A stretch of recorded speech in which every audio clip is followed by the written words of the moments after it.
Estamos no mês de outubro, um mês que é dedicado à saúde da mulher. E no Pod da Região de hoje, a gente vai falar sobre a sobrecarga que afeta milhares de mulheres. Para falar sobre esse assunto, a nossa convidada de hoje é a psicóloga Cristiane Teixeira. Cristiane, seja muito bem-vinda aqui no Pod da Região. Muito obrigada, Sandra. Muito importante estar aqui falando sobre esse assunto que é tão importante para nós mulheres. E eu gostaria de iniciar com uma frase, né? Uma frase para um cartãozinho de enfrentamento. Mente sã, corpo são. Né? Então, essa é uma pauta que nos faz lembrar sobre a importância de estarmos cuidando, né, da nossa mente. Eu acho que falar sobre esse assunto através da psicologia é muito importante porque a gente ainda tem muito tabu sobre o cuidado da saúde mental. E o cuidado da saúde mental ele tem um impacto direto no bem-estar físico, no bem-estar emocional, no bem-estar das nossas relações sociais. Então, nós precisamos olhar, né, ter uma visão ampla de várias áreas da nossa vida. Então, já deixando essa frase, né, mente sã, a importância de cuidar das emoções. Né? E cuidar das emoções é falar também sobre os múltiplos papéis que a mulher, né, vivencia na contemporaneidade. É verdade, porque veja bem, né, Cris, a gente é mulher, mas você falou muito bem esses papéis, porque a gente quer ter a carreira, né, nosso lado profissional, para quem tem filhos é mãe, para quem tem ali um marido, uma companheira, também tem esse papel. Tem o papel de organização da casa, não que seja um papel exclusivo da mulher, mas culturalmente a sobrecarga também incide mais, né, nas mulheres. Ainda tem o papel de filha, tem o papel de amiga, né? Então, são muitos papéis e muitas das vezes a gente não vai estar completo em todos eles, né? E é importante a gente aceitar isso, né? Que em algum momento você não vai dar conta de nada disso. Ou você não vai estar por inteiro, você não, é humanamente impossível você estar inteiro em todos esses papéis, né? E quando, né, você aborda dessa forma, né, esse assunto, me lembra o perfeccionismo e a autocobrança. O quanto traz de sofrimento emocional uma vida pautada no perfeccionismo. Né? Então, pessoas que têm uma crença, olha, eu preciso, eu devo, eu deveria ser perfeita. E aí a gente tem a autocobrança num viés de adoecimento, né? O adoecimento nas emoções. A partir disso, é importante a gente pensar no progredir, no quanto eu estou progredindo e não da perfeição. Até porque a perfeição ela não existe. E aí, se eu vou por um viés que eu tenho que ser perfeita em todos esses papéis, né? Com certeza eu vou ter um sofrer, eu vou ter essa mulher sofrendo, se cobrando, se sentindo angustiada, amargurada, incompleta, né, em todos esses papéis que ela executa. Então, não é incomum a gente perceber mulheres com sofrimento emocional olha, é a hora da maternidade, mas eu também tenho a minha carreira, olha o quanto eu construí até aqui. Mas se eu, né, engravidar, como fica meus estudos nesse momento, como fica a minha relação, né, no casamento. Então, essa autocobrança da mulher, né, a gente percebe muitas angústias hoje e essa cobrança muito forte do ter que ser perfeita, ter que dar conta de tudo. E aí a gente pensa, olha, vamos fazer uma coisa de cada vez, né? Vamos pensar também na importância do descanso, na importância do autocuidado. Então, antes dessa palavrinha eu deveria, é importante a gente pensar o que eu preciso, né? O que eu preciso para estar bem, o que eu preciso para me cuidar, como eu posso me colocar em prioridade pelo menos um pouquinho durante o meu dia.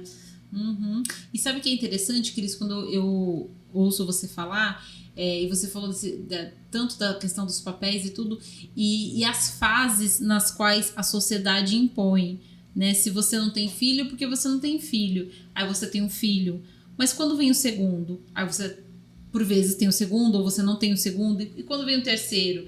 E se você não decide ter filhos, por que você não quer ter filhos? Né? É uma cobrança o tempo inteiro em que a gente parece que tem que se justificar o tempo todo, né? E por isso da importância do autoconhecimento.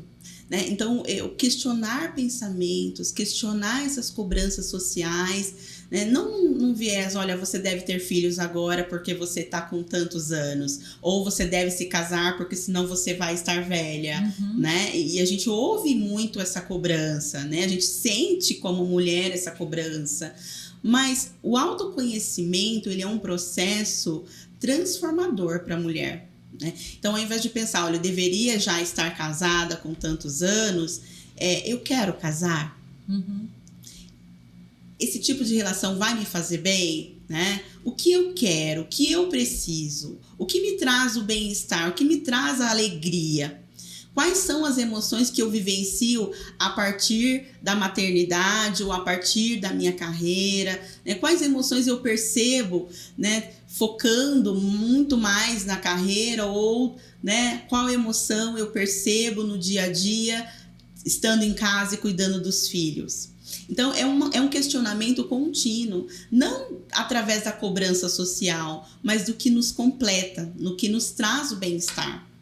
Nossa, que bacana. E você que está nos ouvindo nesse podcast, é bem interessante porque a Cris, como boa psicóloga que está nos colocando diversas perguntas, né? E respostas que são absolutamente individuais, né? Então, se você que está nos ouvindo agora, tenta responder mentalmente aí algumas dessas perguntas, e você vai conseguir se identificar em algum espaço, né, Cris? Porque não tem receita para ninguém, né? E principalmente não tem receita de felicidade nem de sucesso, né?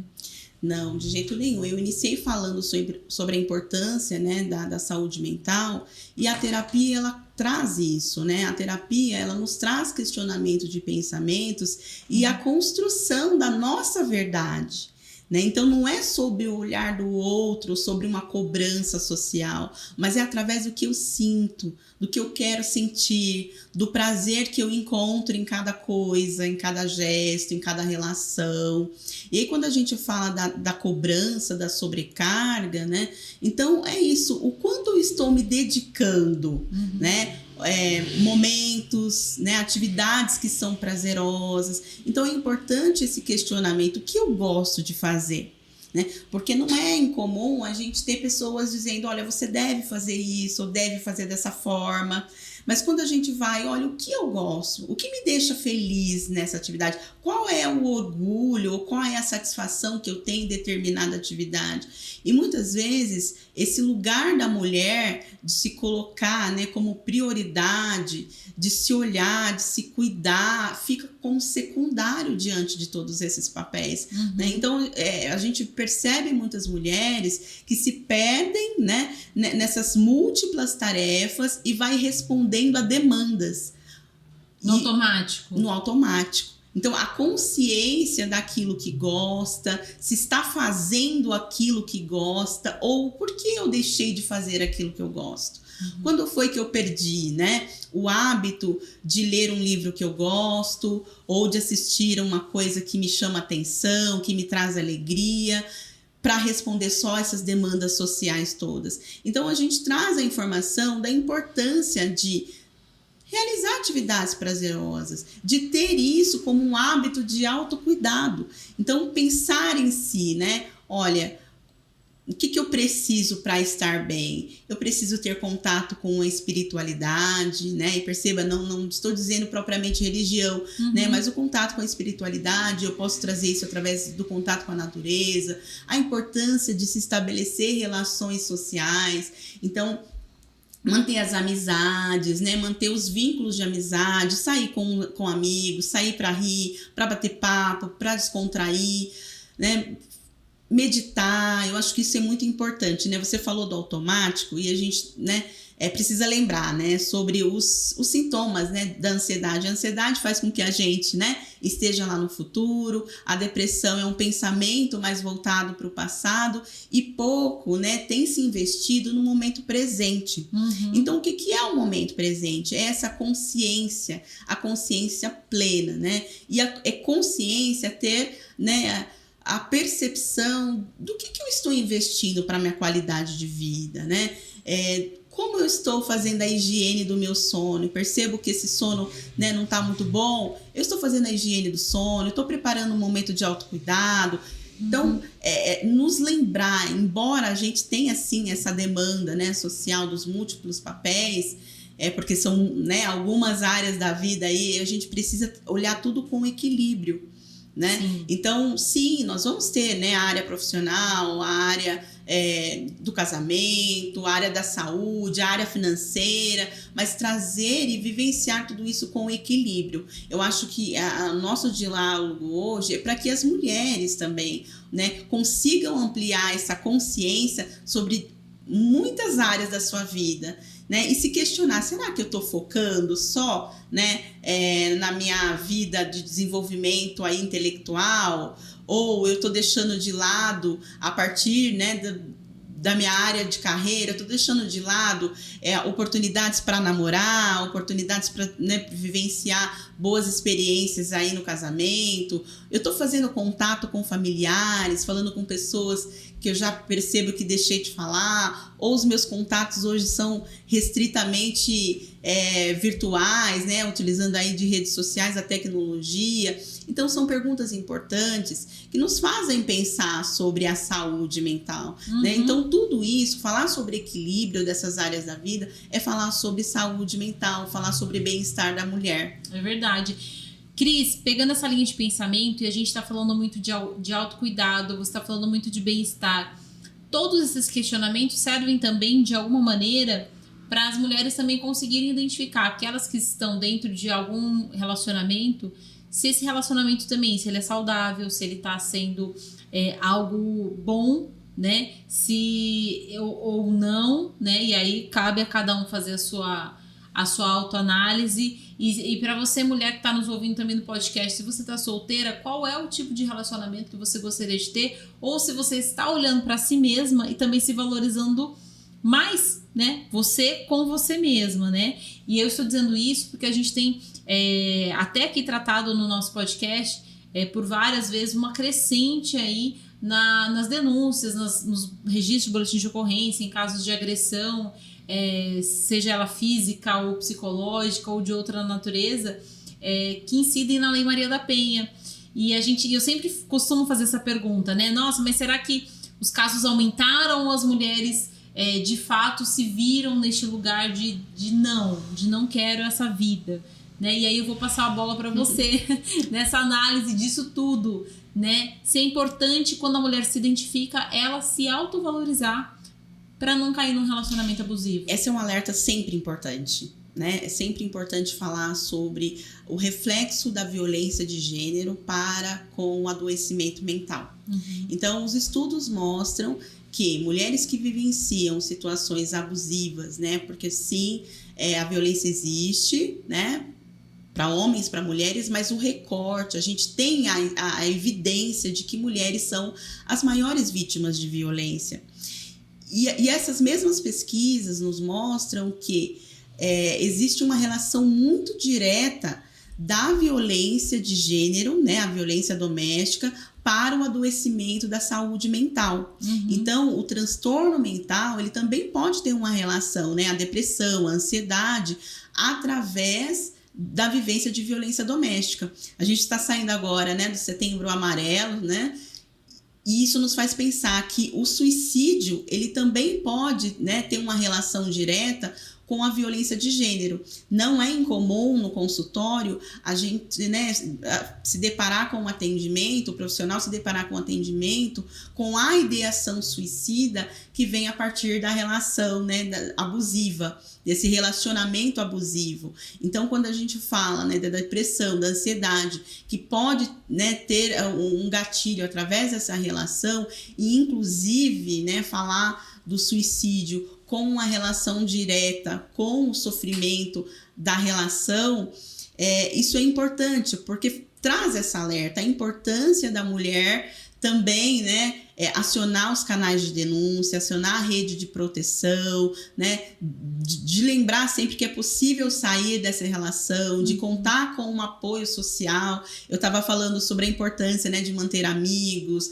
de manter a nossa rede de apoio, e isso é fundamental para a mulher. Porque às vezes eles vão observar algo que ela, de repente, não percebeu ainda, né? E também ela poder perceber que ela pode contar com essa rede de apoio, né? Ela pode contar com uma rede de apoio familiar, familiar, ela pode contar com uma rede de apoio de serviços públicos, né? Então, tem diferentes serviços públicos que ela pode contar como uma rede de apoio, porque às vezes a mulher ela não tem essa rede fortalecida. A mulher, né, às vezes percebe essa rede, por exemplo, familiar, muito frágil, mas essa rede ela pode ser ampliada, né? Então, se eu não tenho uma família contingente, eu posso construir essa rede de apoio através dos serviços públicos, né, que são necessários, que são garantidos por lei e que a mulher pode ter esse acesso. É verdade. Cris, eu queria que você falasse também para as mulheres. A gente está vivendo num mundo muito tecnológico, muito de rede social também. E, por vezes, quando você olha nas redes sociais a vida, eu sempre falo que não é a vida, mas é o fragmento da vida das pessoas, você começa pode ser que aquilo gere um gatilho em você e você vai se questionar da sua vida. Por que minha vida não é como a da minha amiga, da minha vizinha, né, de determinadas outras pessoas que você vê? E pode gerar também essa questão da ansiedade, né? Ou então você não conseguir atingir aquele objetivo que determinada pessoa postou, e você, não, por que eu não consigo? E se auto-sabotar, né? Olhando o vizinho. Exato, né? Eu acho que vem daí um pensamento que é o que a gente chama na psicologia, pensamentos disfuncionais, né? E essa frase, ela é muito interessante, né? Porque para algumas pessoas a grama do vizinho é sempre mais verde. E o que atrapalha desse pensamento disfuncional, né? Um pensamento que precisa ser corrigido, a comparação. No consultório eu costumo, né, trazer esse questionamento para as pacientes. No que te ajuda, né, essa comparação? No que te ajuda, né, fazer esse viés comparativo? E também da mulher perceber que emoções ela tem a partir deste comportamento de comparação. Né? Então, qual emoção que isso evoca nela? Olha de novo os nossos questionamentos. Quando eu olho a vida do outro e percebo que a minha vida talvez, né, eu olho a rede social e percebo que minha vida é sem graça ou que não tem tanta importância como a do outro, o que emoção isso me traz? Né? Será que eu, fazendo essa checagem aí, né, nas redes sociais, algumas situações me fazem pensar, poxa vida, né? Que vida triste que eu tenho. Como eu sou um fracasso. Existem algumas crenças que podem ser fortalecidas através desse comportamento de comparação. E aí, através disso, a gente tem o sofrimento emocional da mulher. E aí, né, é um efeito que aí vem as cobranças, olha, olha a realização que ela tem, olha quantos seguidores ela tem. Aí, né, vai aquela mulher olhar lá para sua rede social ou para suas conquistas e se colocar num patamar de inferioridade. E aí, novamente, né, olha a palavra progresso, é o quanto eu estou progredindo, o quanto eu quero também ter aquela vida. Porque não é porque, né, a gente tem um retrato aí, um recorte, né, uma ilustração de vida, que necessariamente aquela vida vai ser boa para mim. Então, olha os questionamentos. O que me satisfaz, né? O que eu quero? E evitar comparações. Eu acho que se estamos percebendo que essa comparação me traz, o que ela me traz? Me traz tristeza? Me traz a inveja? Porque é importante a gente falar sobre isso, sobre essas emoções, porque as emoções, elas são universais, né? Todos podemos, em algum momento, sentir inveja, todas. É uma emoção, estamos falando de uma emoção, mas com qual intensidade eu estou sentindo a emoção inveja?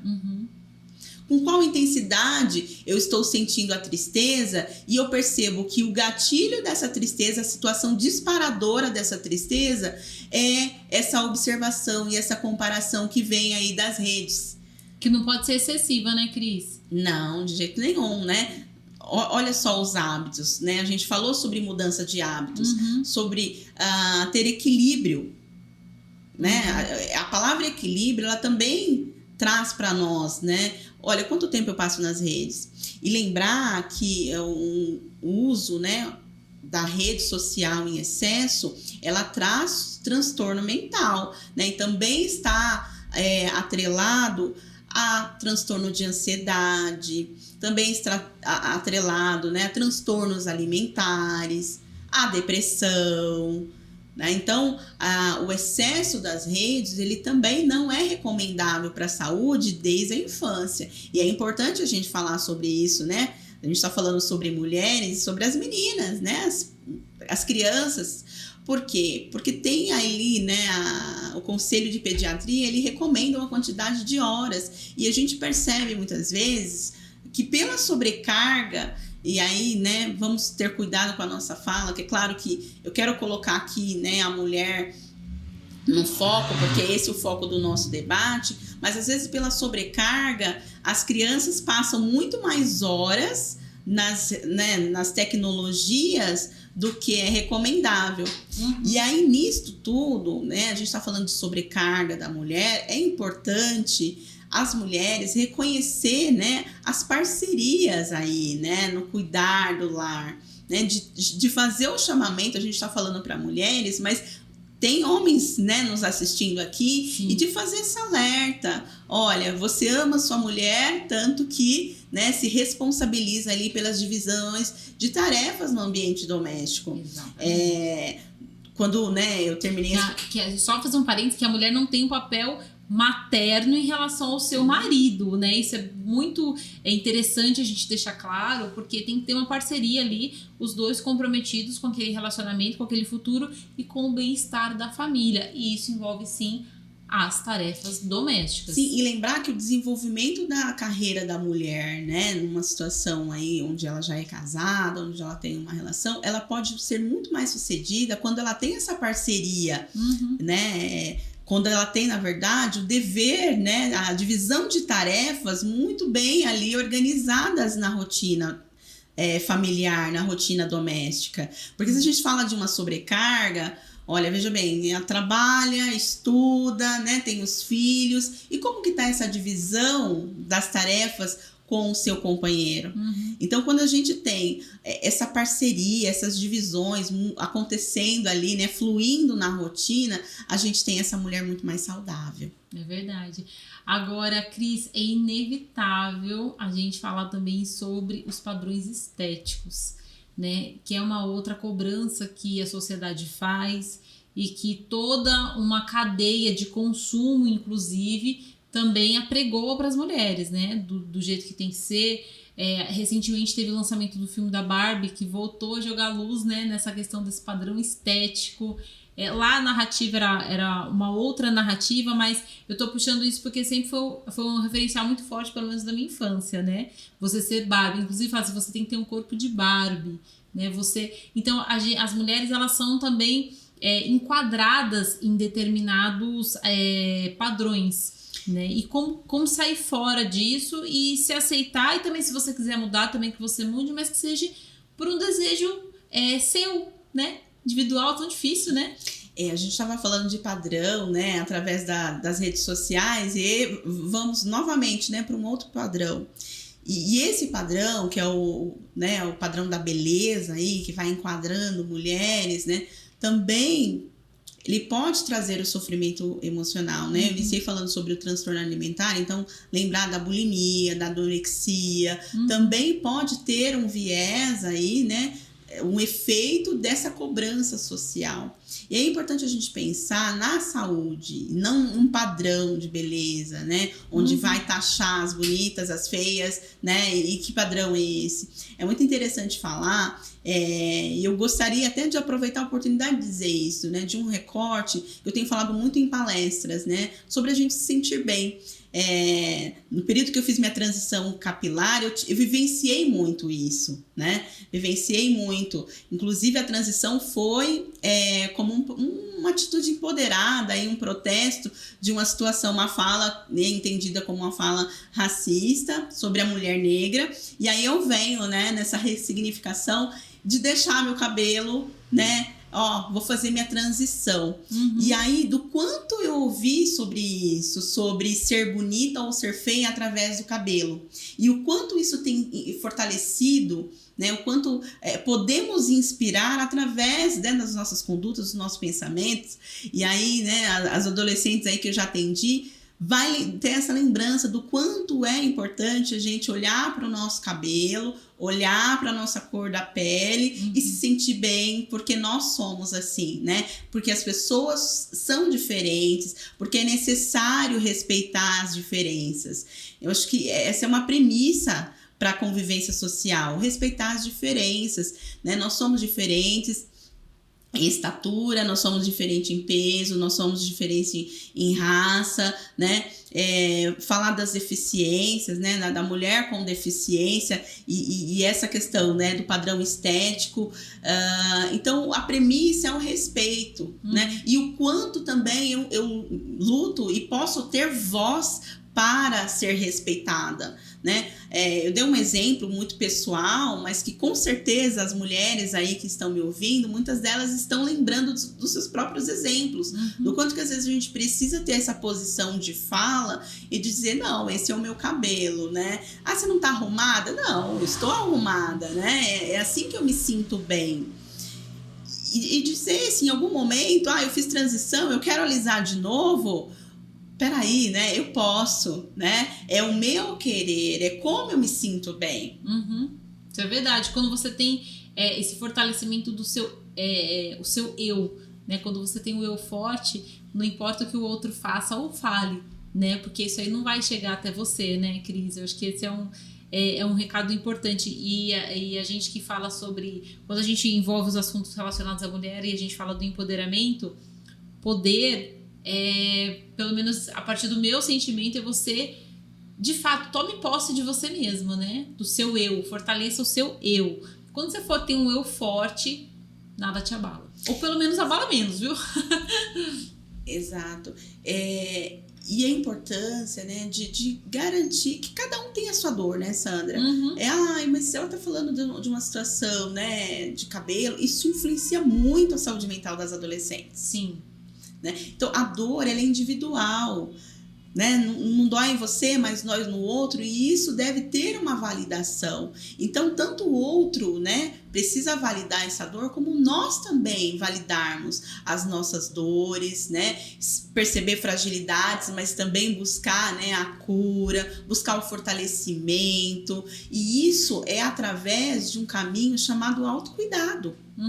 Né? Autocuidado com as emoções, autocuidado com a saúde, de buscar os serviços, né?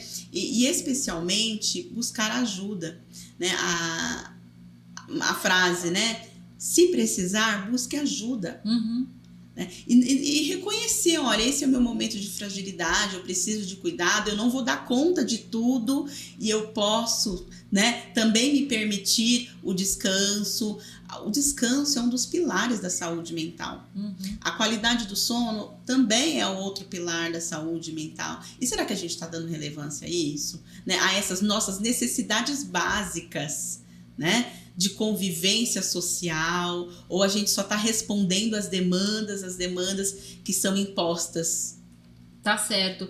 Cris, a gente está chegando agora no final da nossa entrevista. Eu já quero de antemão já te agradecer a sua participação, e eu vou pedir para você deixar um recado para as mulheres que estão nos ouvindo, né? Aproveitando agora que a gente está nesse mês aqui, que vai ser muito trabalhado, o Outubro Rosa, diversos municípios vão iniciar campanhas, né? Falando mais do autocuidado no sentido da saúde, prevenção ao câncer, mas a gente nota também que está tendo uma ampliação desse olhar também, e eles estão tentando observar a mulher como uma saúde um pouco mais integral, né? Assim como um todo, não que não seja necessário fazer esses autoexames, né, focado agora nessas campanhas que é relacionado ao câncer de mama e o câncer do colo do útero, mas a saúde como um todo. E eu vou pedir para você deixar um recado para as mulheres. Muito bem, né?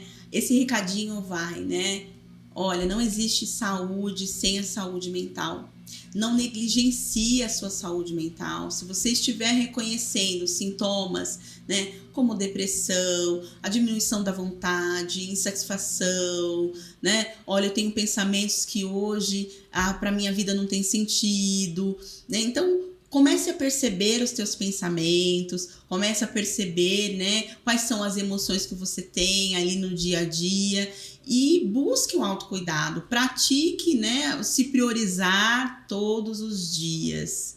Reconheça, né, qual é o teu querer, né, o que você gosta de fazer, quais são as suas atividades prazerosas e seja sucedida, né, com progresso e não com a perfeição, porque a perfeição ela nos traz sofrimento, nos traz culpa, mas o progresso, né, é justamente ali a esperança de sempre ter um mundo melhor, sempre ter uma manhã melhor e ter uma vida mais saudável. Tá certo, Cris. Obrigada pela sua participação aqui com a gente, viu? Eu que agradeço.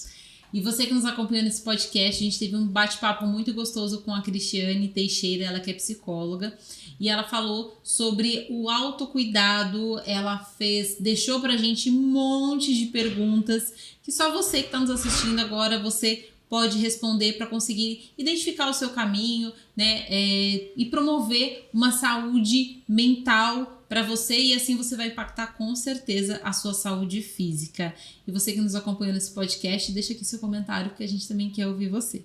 Portal da Região, a notícia que você precisa.